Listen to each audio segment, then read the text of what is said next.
Il me fait très plaisir aujourd'hui d'accueillir pour notre premier conférencier qui va lancer la saison, Bruce Campbell. Bruce est détenteur d'une maîtrise de l'École des relations internationales de l'Université de Carleton. Il est un spécialiste des politiques publiques au Canada, un ancien directeur du Centre canadien sur les politiques alternatives. Il est depuis janvier 2016 chercheur invité au Centre d'enseignement et de recherche sur les droits de la personne ici à l'Université d'Ottawa. Il bénéficie d'une bourse de leadership communautaire qui est décernée par la Fondation du droit de l'Ontario. Bruce a aussi déjà travaillé pour le Congrès du travail du Canada. Il vient nous parler aujourd'hui de travaux qu'il mène avec la communauté de Lac-Mégantic depuis quelques années. Et le titre de sa présentation s'intitule « Défaillance de la réglementation et négligence des entreprises, les leçons oubliées de Lac-Mégantic ». Alors, merci beaucoup. OK. Merci beaucoup, Marie-Ève. Et je suis très content d'être ici avec vous. Je suis anglophone, mais je vais faire ma présentation en français. J'ai procédé avec une méthode pas mal spéciale pour faire cette présentation en français. Une grande partie que j'ai écrit en anglais, puis j'ai utilisé Google Translate, puis puis ma femme est francophone, alors elle a essayé de corriger. Mais on va voir, je vais le faire tout en français, mais peut-être, je ne sais pas, avec les questions et réponses, là, on va voir ça. Comme Marie-Ève a dit, j'étais directeur exécutif du Centre canadien de politique alternative pendant 22 ans. Maintenant, je suis ici pour l'année. Oui, j'ai fait beaucoup de communication. J'étais à Lac-Mégantic pour l'anniversaire en juillet passé. Mais en commençant, je regardais comme beaucoup d'autres personnes, comme des millions de personnes sur la télévision, les photos de ce qu'il est arrivé à Lac-Mégantic il y a 3 ans. J'avais déjà fait de la recherche sur, je suis économiste politique, j'avais déjà fait de recherche sur la réglementation. Et moi, je craignais que l'histoire officielle allait essayer de masquer les causes majeures de l'accident parce que ça était déjà arrivé. Alors, mon objectif, c'était d'offrir une perspective indépendante. J'ai produit 3 rapports pour le Centre canadien de politique alternative et de nombreux commentaires dans les médias très récemment sur l'élimination des wagons-citernes. Au commencement de mon étude, j'ai appris qu'un collègue de travail, sa cousine et son mari, ils ont perdu leur fille et 2 petits-enfants dans la catastrophe. Je les ai rencontrés à Lac-Mégantic il y a quelques mois. Alors, comme vous pouvez constater, ma recherche a pris une autre dimension après ça. Pour commencer, un peu de contexte pour le projet de néolibéralisme et de déréglementation, parce que c'est très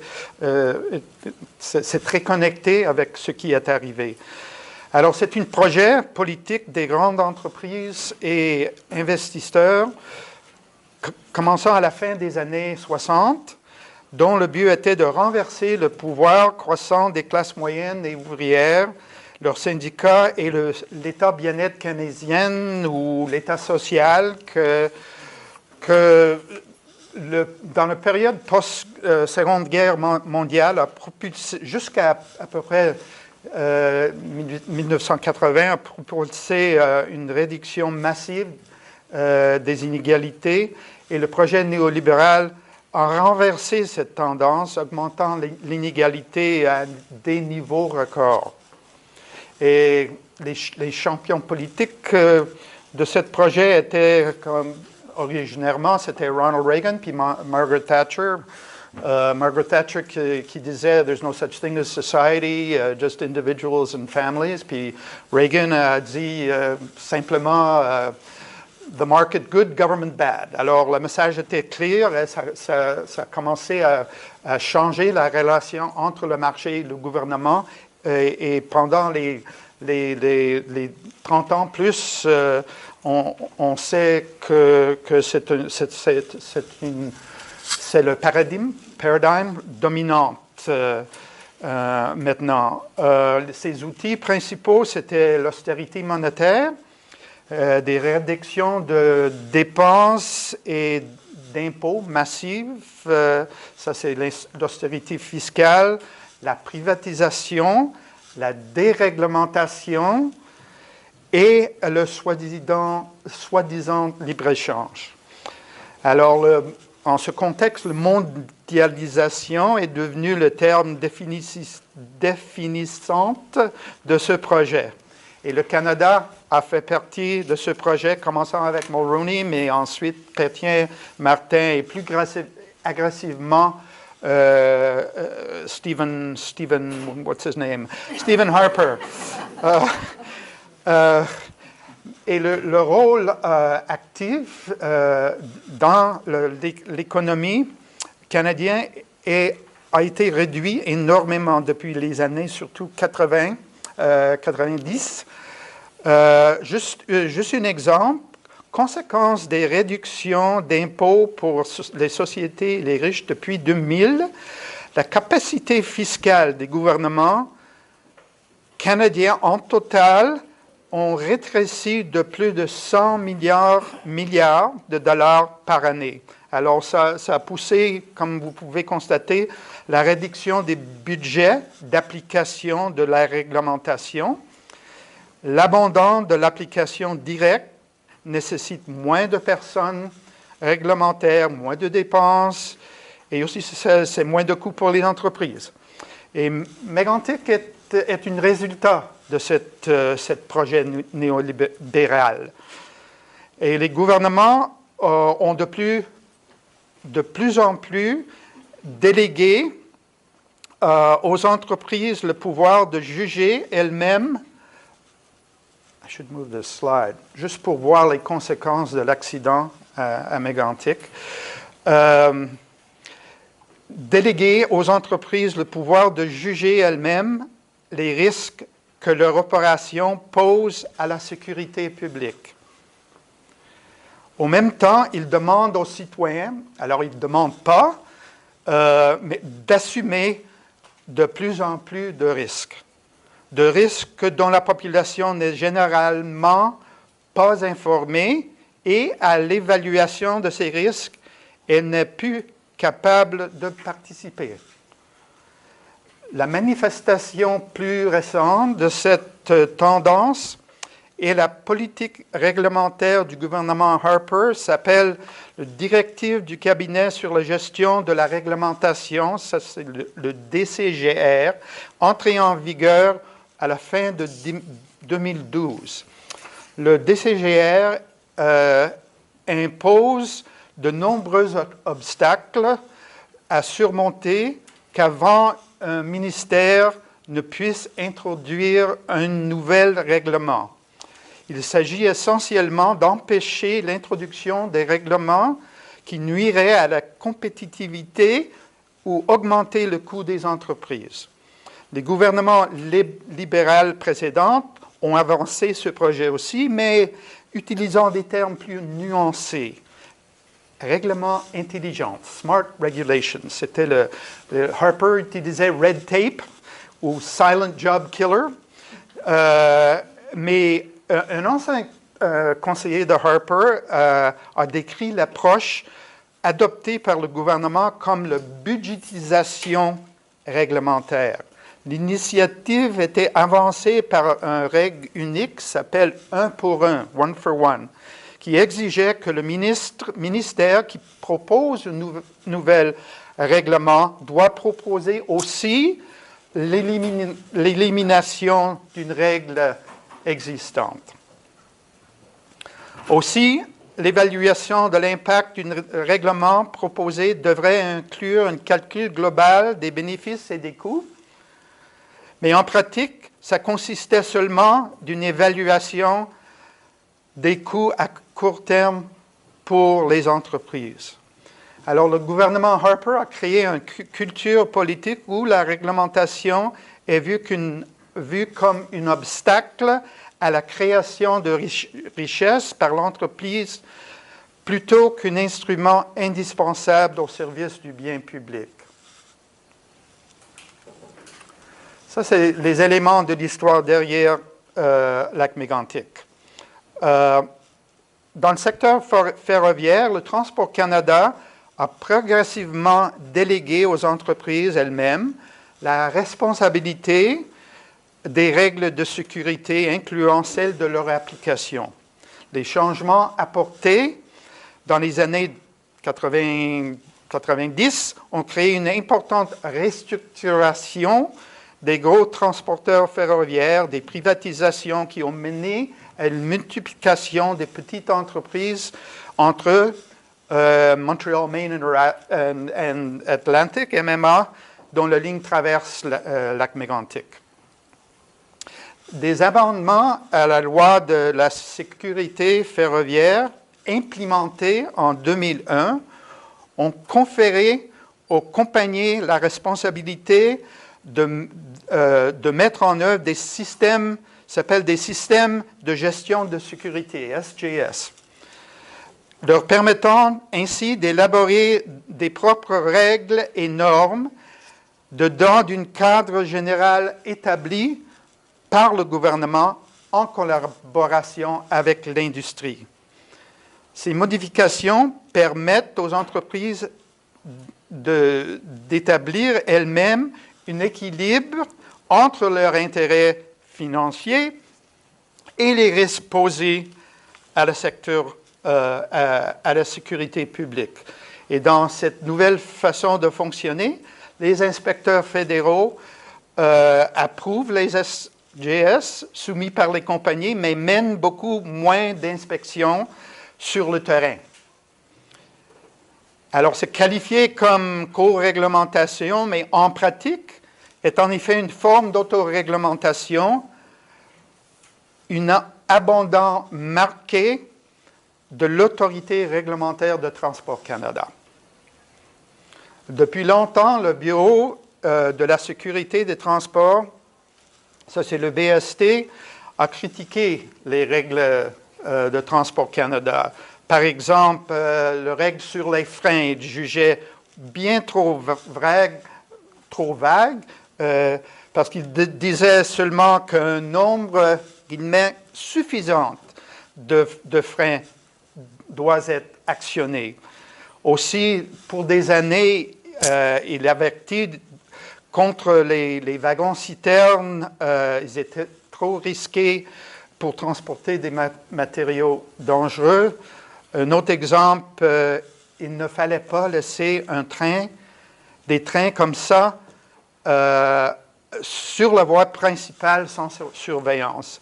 Mais jusqu'à la tragédie de Lac-Mégantic, Transport Canada a refusé de prendre ce conseil du BST.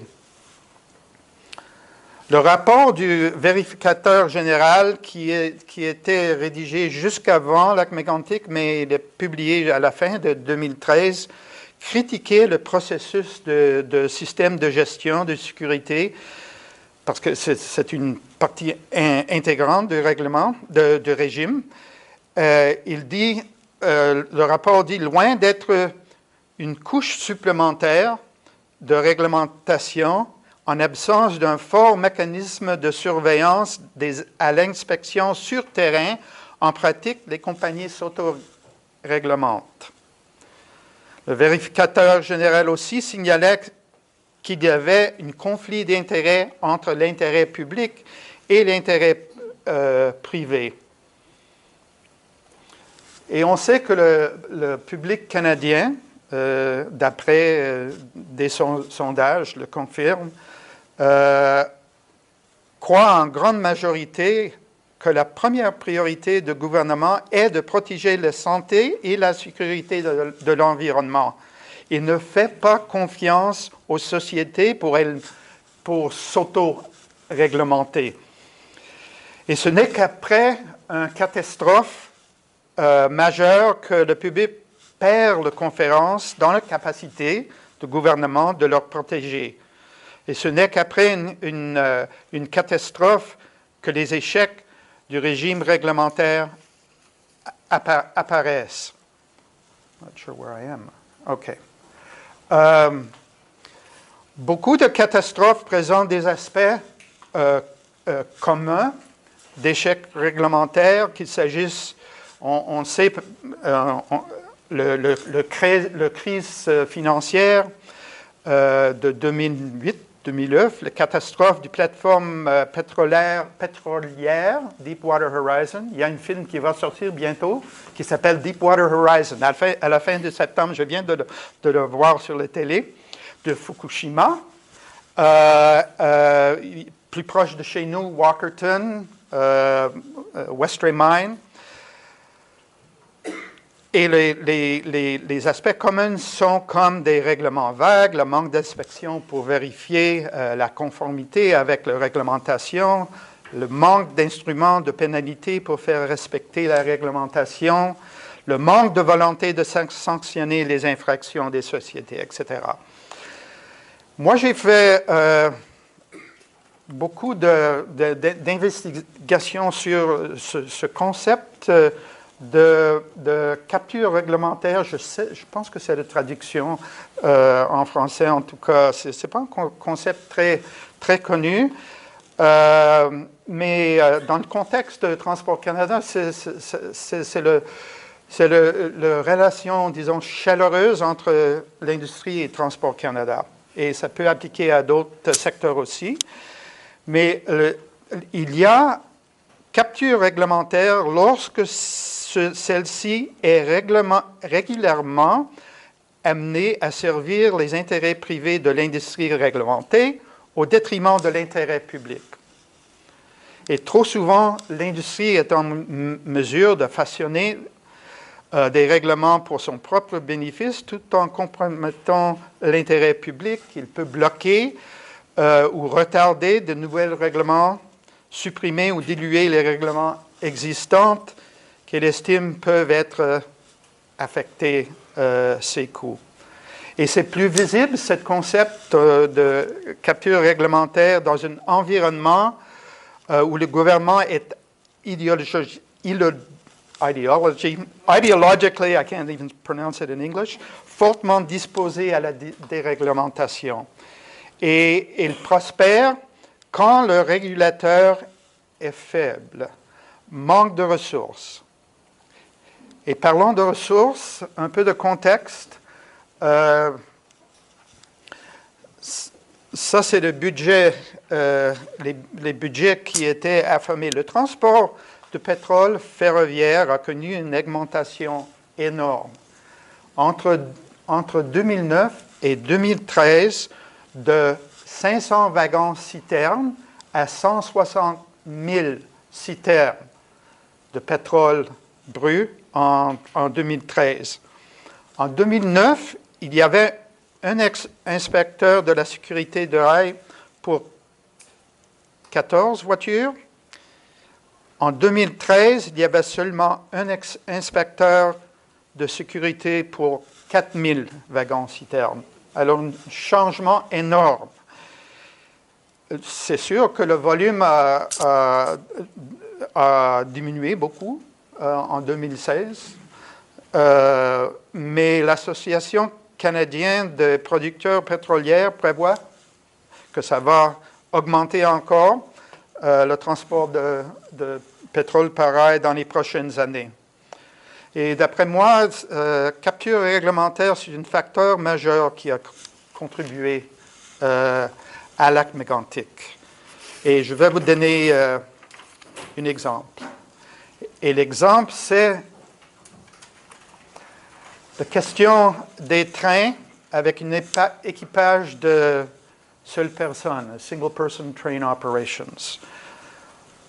En 2009, l'Association de chemin de fer du Canada avait modifié les règles d'opération pour les trains, avec l'approbation du gouvernement, malgré nombreuses objections.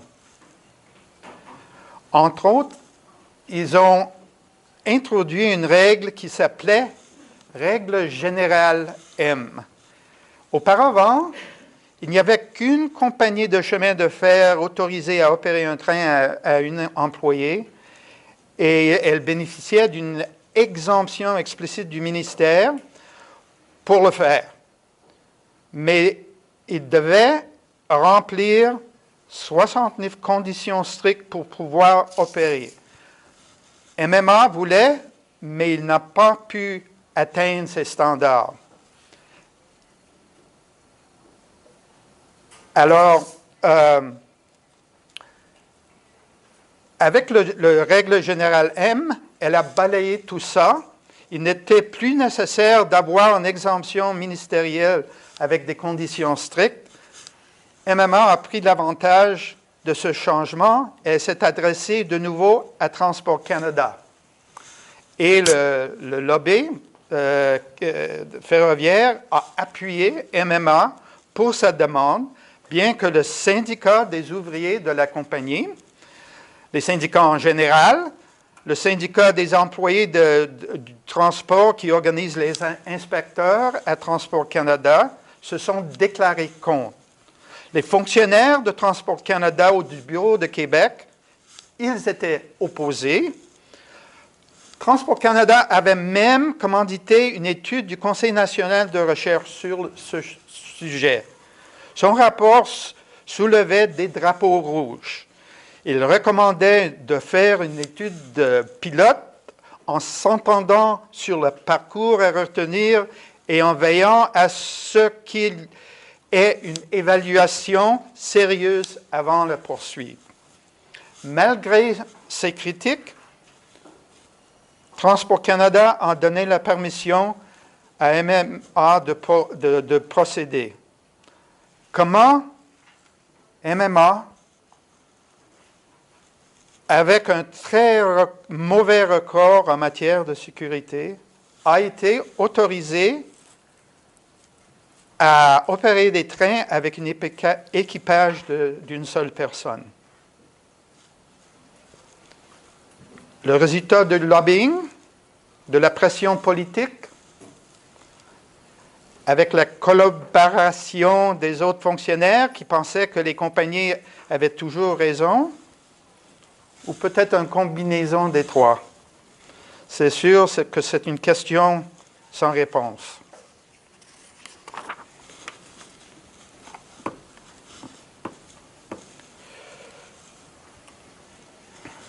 Alors, j'ai fait une liste de quinzaine de défaillances multiples.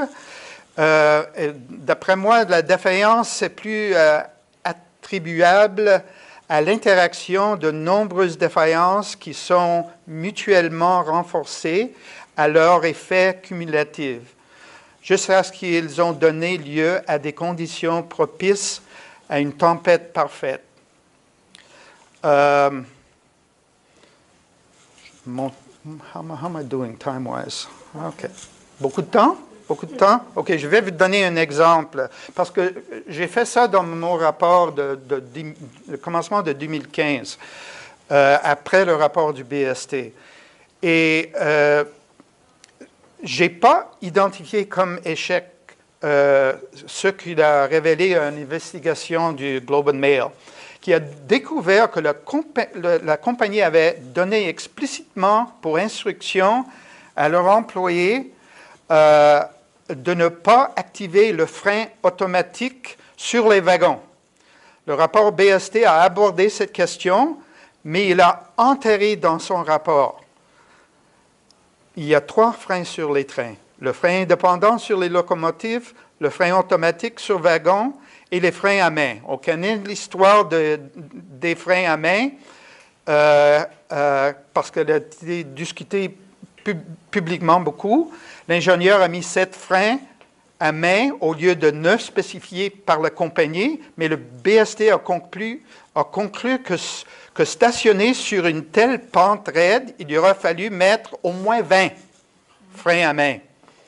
Ça, c'est une autre question. Mais la question est comment se fait que Transport Canada a laissé cette compagnie donner pour instruction à ses employés de ne pas activer le frein automatique. On ne sait pas parce qu'ils ne l'ont pas rendu public.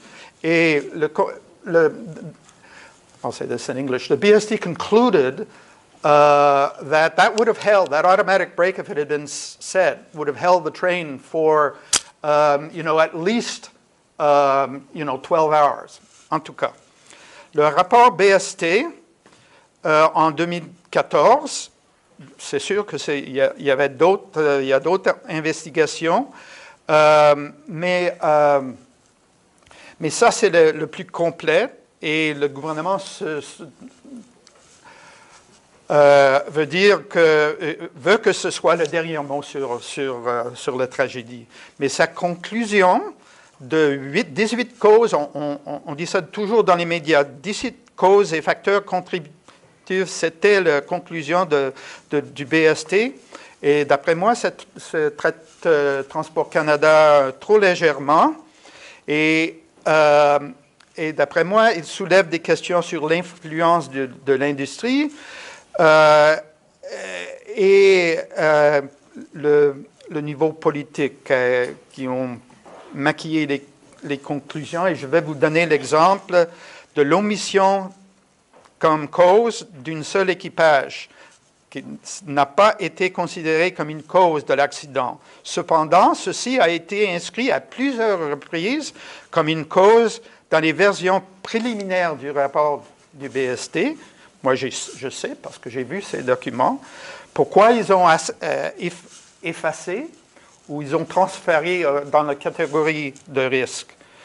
Et qui voulait les faire enlever et qui a été protégé par cet changement dans le rapport final. Je vais parler un peu des actions légales, civiles et criminelles, parce que des poursuites légales sont une avenue pour découvrir la vérité. Mais on sait qu'il y a un arrangement maintenant des poursuites civiles et ça a mis fin à cette avenue. Les poursuites sont terminées en décembre passé avec un arrangement de 460 millions pour le recours collectif et aussi pour les recettes pour négligence et entraîner la mort pour les familles des victimes. Et pour les créanciers, c'était tout mélangé. Le gouvernement fédéral, une des 25 défendeurs, avait apporté une contribution de 75 millions de dollars. Canadien Pacifique continue de nier toute responsabilité et donc les poursuites continuent probablement pour des années. Il y a des positifs et négatifs de cet arrangement. Du côté positif, c'est que les victimes n'ont pas dû attendre des années et des années pour de compensation, mais plusieurs sont insatisfaits de les montants qu'ils ont reçus, je sais. Du côté négatif, ça barre la voie aux poursuites contre le gouvernement, éliminant la possibilité d'obliger les témoins à fournir de l'information qui n'a pas été dévoilée jusqu'à maintenant. Le gouvernement prétend que c'est une expression de solidarité avec le ville de Mégantic, mais la personne qui a arrangé tout ça dit non, c'est parce qu'il veut leur protéger d'autres actions. De poursuites criminelles, des 3 employés de première ligne continuent d'être retardés. Ni la société mère de MMA, c'est Rail World, son propriétaire Burkhart, ou les cadres supérieurs ont été inculpés. On peut dire que les pires contrevenants ont échappé à la justice. Et je me demande pourquoi. Je ne suis pas avocat, mais vous savez plus que moi qu'en 2003, une acte connue sous le nom du projet de loi Westray a modifié le code criminel permettant plus facilement d'inculper employeurs négligents. Ceci découle du désastre de la mine Westray en 92, je pense, qui a tué 26 hommes dans une explosion de la mine. C'était le résultat d'une enquête publique provinciale, d'un rapport du Comité permanent de justice, Chambre des communes, et un projet de loi privé avancé par le NPD. Et malgré ces défauts, ça a été considéré comme une étape importante. Pendant les années intervenantes, la loi n'a pas fonctionné comme prévu ou voulu. Dans le cas de Mégantic, la société en faillite MMA est accusée, mais il était impossible de percevoir les amendes ou d'accuser les cadres, propriétaires, administrateurs. Et bon, la société qui a acheté les actifs de MMA non plus n'a pas de responsabilité juridique. Mais comme j'ai dit, je ne suis pas avocat, mais ce serait un bon projet d'élaborer pourquoi Westray a échoué lorsque ceci s'applique à Mégantic et comment pourrait-il être rendu plus efficace. J'imagine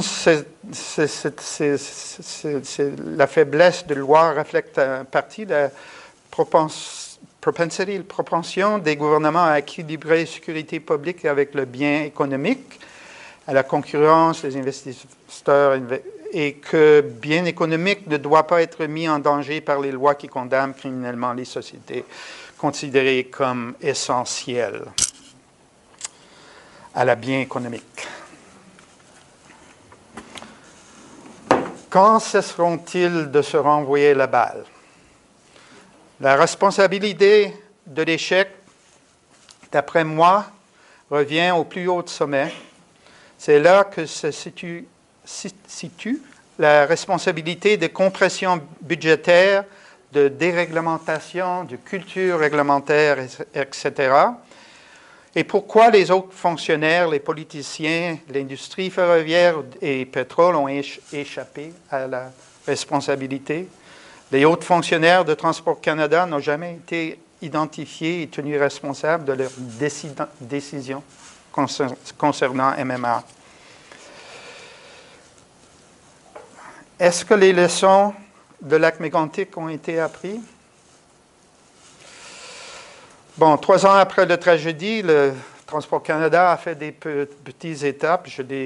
La liste de quelques-uns sont là.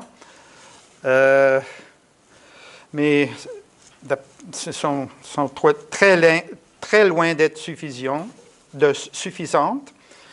Et à part de ça, il faut se demander, sont-elles appliquées et accompagnées des ressources nécessaires?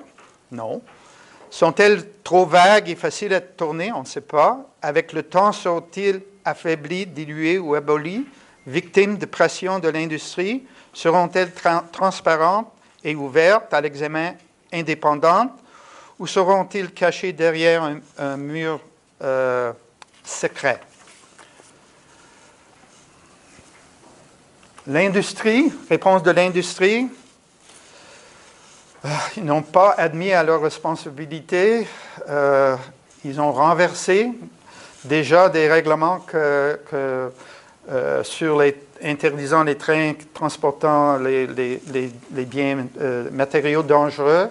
Ils repoussent sur les limitations de vitesse, des règles pour traiter la fatigue des travailleurs, résistent aux transparence de l'information. Ils ont résisté à l'action pour réduire, et ça c'est important, ben, ce sont tous importants, mais pour l'action pour réduire la volatilité du pétrole brut qui transporte par les trains.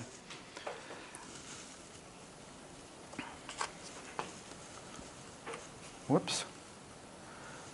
Laissons oublier.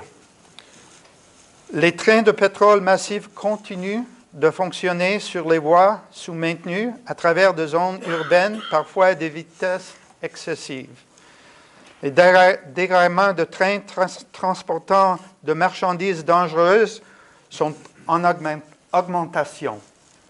Récemment, le CP a congédié 500 travailleurs des voies et équipements et Transport Canada leur a laissé faire cette action sans leur demander une estimation de risque. Plus que ça change.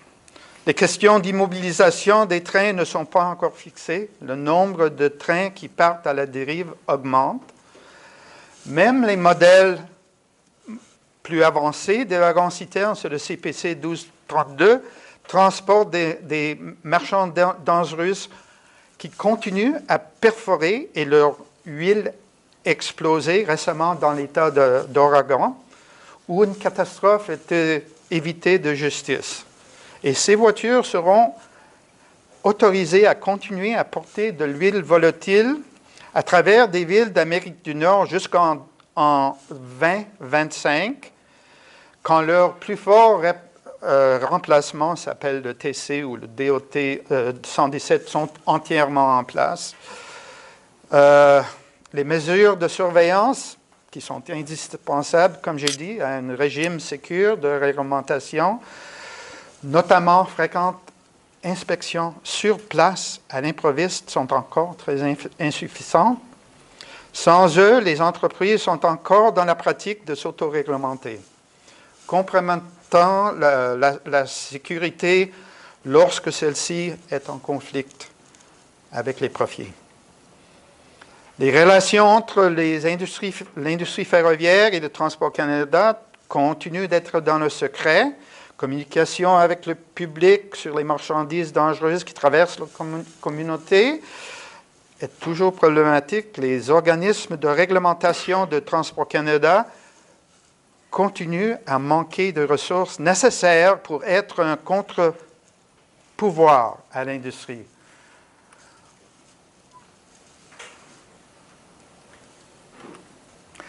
Voici quelques-uns des mesures importantes qui peuvent améliorer la sécurité ferroviaire. Parmi eux, le gouvernement a annoncé il n'y a pas longtemps une accélération. J'ai fait un petit commentaire sur ça. Ils ont accéléré la date d'élimination des anciennes voitures DOT 111, mais moi j'ai trouvé ça largement symbolique. Une vraie mesure serait d'éliminer les voitures CPC 1232 parce que c'est une amélioration. C'est juste une petite amélioration. Alors, ces voitures vont continuer sur les voies jusqu'à une version jusqu'à 2020, une autre version jusqu'à 2025. Ils continuent l'accident, les voitures à l'Oregon, ils vont continuer sur les routes jusqu'à 2025. Alors, il y a toutes sortes de problèmes qu'il faut changer et augmenter, to improve, pour pas nécessairement des mesures petites et dans des cas symboliques. Et surtout, la question du capture réglementaire, ça c'est au fond.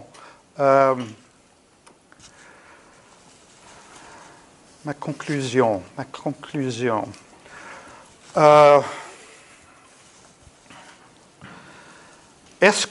question que je me demande, c'est est-ce que les causes fondamentales d'échec réglementaire derrière l'acte mégantic, est-ce qu'ils sont pleinement en lumière, ils sont mis pleinement en lumière? D'après moi, les gouvernements cherchent toujours à obscurir plutôt que d'éclairer les causes profondes. Le gouvernement veut plutôt contrôler le discours et occulter l'ampleur de l'échec réglementaire. Il continue à nier sa propre culpabilité dans la rupture catastrophique d'un système qui a été supposé à les protéger. Ni l'industrie ferroviaire, ni l'industrie pétrolière ont accepté la moindre responsabilité. D'après moi, il reste trop de questions sur les causes qui nécessitent une enquête judiciaire, comme d'autres catastrophes au Canada, comme Hinton Rail, Ocean Ranger, Westray, l'affaire du son contaminé, Walkerton, pourquoi pas lac mégantic. Il s'agit d'un accident sans précédent dans l'histoire du Canada, en dehors du temps de guerre. Si l'on tient compte à la fois des pertes de vie humaine et les dégâts causés à la propriété et à l'environnement. Une enquête indépendante pour exposer tous les faits, pour forcer les intervenants clés au gouvernement, comme dans l'industrie, à répondre dans l'arène publique aux questions laissées sans réponse, pour lever le voile sur les causes fondamentales de la tragédie que les puissants intérêts souhaitent voir demeurer obscures. Et voie de contournement. Le peuple de lac mégantic, en grande majorité, demande pour une voie de contournement. Le gouvernement fédéral continue à faire traîner les choses. Il devrait s'engager immédiatement à la construction de ce contournement. Sinon, dans 6 mois, la compagnie va commencer à transporter de pétrole dans leur communauté. C'est ce que le nouveau compagnie a dit. Je veux conclure avec le mythe d'autoréglementation. Susan Dodd, dans son livre The Ocean Ranger sur le désastre de plateformes pétrolières près de Terre-Neuve dans les années 80, c'est un livre qui m'a beaucoup inspiré, demande comment, chaque fois que les risques pris par une entreprise dont l'effet est de dévaster une collectivité, on voit dévoiler le mythe d'autoréglementation. Mais après le désastre, un nouveau récit vient de ressusciter le mythe des leçons technologiques qui auraient été apprises du sinistre. Ce récit rétablit la prémisse fallacieuse que les entreprises sont des citoyens responsables plutôt que des institutions créées pour maximiser avant tout leur valeur actionnaire. La tragédie de lac mégantic, comme celle du Ocean Ranger, est intimement liée à la promesse économique du pétrole. Le Canada comme superpuissance énergétique. On sait où on est maintenant avec ça. C'est jamais énoncé comme ça, mais les 47 personnes qui ont péri à lac mégantic s'inscrivent elles-mêmes dans le récit économique comme victimes regrettables d'un projet tout de même jugé indispensable au bien-être de l'économie. Pour prévenir la reproduction de ce scénario, il faut maintenir l'attention sur les causes profondes, l'échec réglementaire et la négligence des entreprises, et garder l'attention sur l'ensemble des responsables, y compris ceux qui siègent au sommet de la pyramide des responsabilités. Lac-Mégantic a exposé, une fois de plus, le mythe d'autoréglementation, la protection de la sécurité publique et l'environnement. Ça, c'est le devoir primaire du gouvernement. Les efforts au cours des 3 dernières années pour rétablir la confiance du public dans la sécurité ferroviaire n'ont pas contesté ce mythe. Moi, j'espère que le public n'oublie pas les leçons de Lac-Mégantic. Merci.